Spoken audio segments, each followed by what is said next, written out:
kulambot, tapos sa pag-gising mo pag naiisiyap na rin doon na lang bumihila.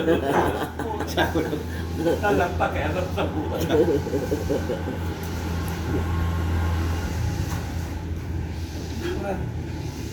Nasa gilid ako naman.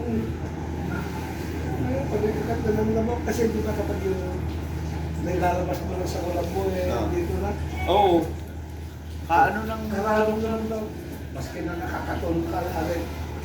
Kahirap naman siya matulog. Maano rin, kainit pag nakakulagbo.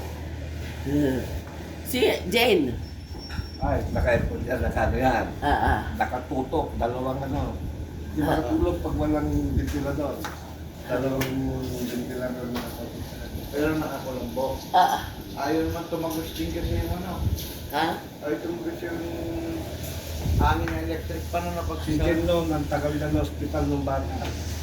Kung makikita niya, ang tagal na. Kaya may Oo nga. kasi. Goiter? Hindi.